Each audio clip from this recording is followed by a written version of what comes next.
இந்தியாவில் வரதட்சணை சட்டப்படி குற்றம் என்றாலும் தமிழக பாரம்பரியப்படி திருமணத்தின் போது மணப்பெண்ணுக்கு தாய் வீட்டிலிருந்து சீதனமாக நகை மற்றும் பணம் கொடுப்பது காலம் காலமாக கடைபிடிக்கப்பட்டு வருகிறது.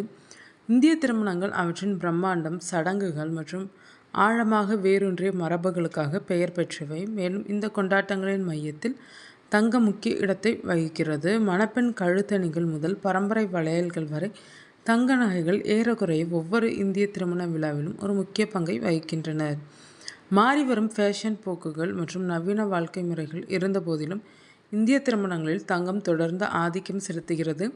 நவீன திருமணங்கள் எளிமையாகி வரும் வேளையில் மணப்பெண்களுக்கான தங்க நகைகள் பாரம்பரியம் மற்றும் குடும்ப கௌரவத்தின் சின்னமாக திகழ்கின்றனர். தங்கம் செழிப்பின் சின்னமாக விளங்குகிறது மற்றும் செல்வத்தின் தெய்வமான லக்ஷ்மி தேவியுடன் தொடர்புடையது.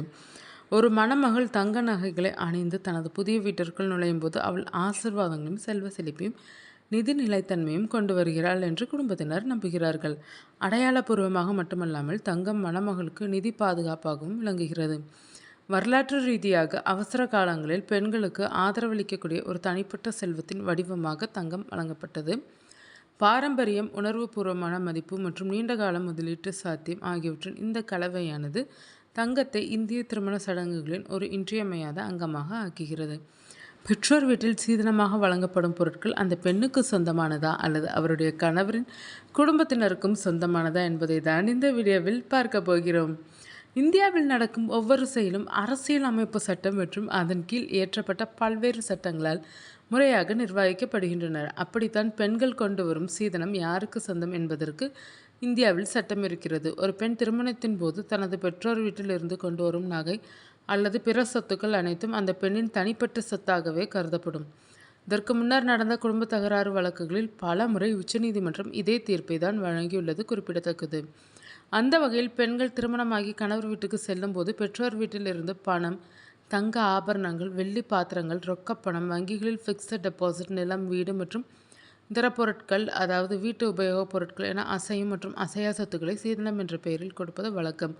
சில வீடுகளில் பெண்கள் திருமணமாகி வந்தவுடன் கணவர் வீட்டில் அந்த பெண்ணிற்கு அவர் பெற்றோர் வீட்டில் வழங்கப்பட்ட தங்க ஆபரணங்களை வாங்கி தங்களது கட்டுப்பாட்டில் வைத்துக் கொள்வதுண்டு. மனைவியின் நகைகளுக்கு கணவரோ மாமியாரோ சட்டப்படி உரிமை கொண்டாட முடியாது. திருமணத்தின் போது பெண்ணுக்கு சொந்தமாக வழங்கப்படும் நகைகள் சீதனம் என்று அழைக்கப்படுகிறது. இந்த நகைகள் அனைத்தும் அந்த பெண்ணின் பிரத்யேகமான மற்றும் முழுமையான சொத்து. தனது நகைகளை விற்கவோ, தானம் செய்யவோ அல்லது யாருக்காவது கொடுக்கவோ அந்த பெண்ணுக்கு மட்டுமே முழு அதிகாரம் உண்டு. ஒரு பெண் தன் கணவரிடமிருந்தோ, மாமியாரிடமிருந்தோ அல்லது தனது சொந்த வீட்டாரிடமிருந்தோ பெற்ற நகைகள் அனைத்தும் அவருடைய தனிப்பட்ட சொத்துக்களே. இதற்கு கணவர் எவ்வகையிலும் உரிமை கோர முடியாது.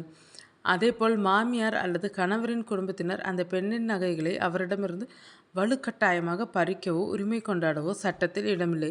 பாதுகாப்புக்காக அந்த நகைகள் மாமியார் அல்லது கணவரிடம் ஒப்படைக்கப்பட்டிருந்தாலும் அந்த பெண் கேட்கும்போது அதை திருப்பிக் கொடுக்க அவர்கள் சட்டப்படி கடமைப்பட்டுள்ளனர். சீதன நகைகள் பாரதிய நியாய சன்ஹிதா 2023 செக்ஷன் 316 கீழ் ஒருவரிடம் ஒப்படைக்கப்பட்ட சொத்தை முறையற்ற வகையில் வைத்துக்கொள்வது அல்லது கையாடல் செய்வது, நம்பிக்கை மோசடி செய்வது சட்டப்படி குற்றமாக கருதப்படுகிறது.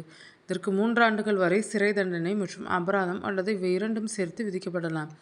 திருமண முறிவு அல்லது குடும்ப பிரச்சனை போன்ற காலங்களில் கணவரோ அல்லது மாமியாரோ அந்த நகைகளை தர மறுத்தால் இந்திய தண்டனை சட்டம் பிரிவு 406 மற்றும் குடும்ப வன்முறை தடுப்பு சட்டத்தின் கீழ் அந்த பெண் தனது நகைகளை மீட்டெடுக்க நீதிமன்றம் நாடலாம். பெண்ணுக்கு பெற்றோர், உறவினர்கள் மற்றும் நண்பர்களிடமிருந்து திருமணத்தின் போது கிடைக்கும் பணம், தங்க ஆபரணங்கள், நிலம், பாத்திரங்கள் மற்றும் இதர பொருட்கள் கணவன் மனைவி என இருவருக்கும் சொந்தமானது கிடையாது. திருமணத்தின் போது அல்லது திருமணத்துக்கு பிறகு அல்லது முன்னதாக பெண்ணுக்கு கிடைக்கும் சீதனத்துக்கு சம்பந்தப்பட்ட பெண்ணுக்கு முழு அதிகாரம் உள்ளது. அவற்றை யாருக்கு கொடுக்க வேண்டும் என்பது குறித்து அப்பெண் முடிவு செய்ய முழு அதிகாரம் இருக்கிறது. அதை கணவர் கட்டுப்படுத்த முடியாது. அதே சமயம் நெருக்கடியான நேரத்தில் கணவர் அதை பயன்படுத்திவிட்டு மீண்டும் மனைவியிடமே திருப்பி கொடுத்து விடலாம். எனவே சீதனமாக கிடைக்கும் சொத்துக்களுக்கு கணவர் மனைவி கூட்டு உரிமையாளர்கள் கிடையாது.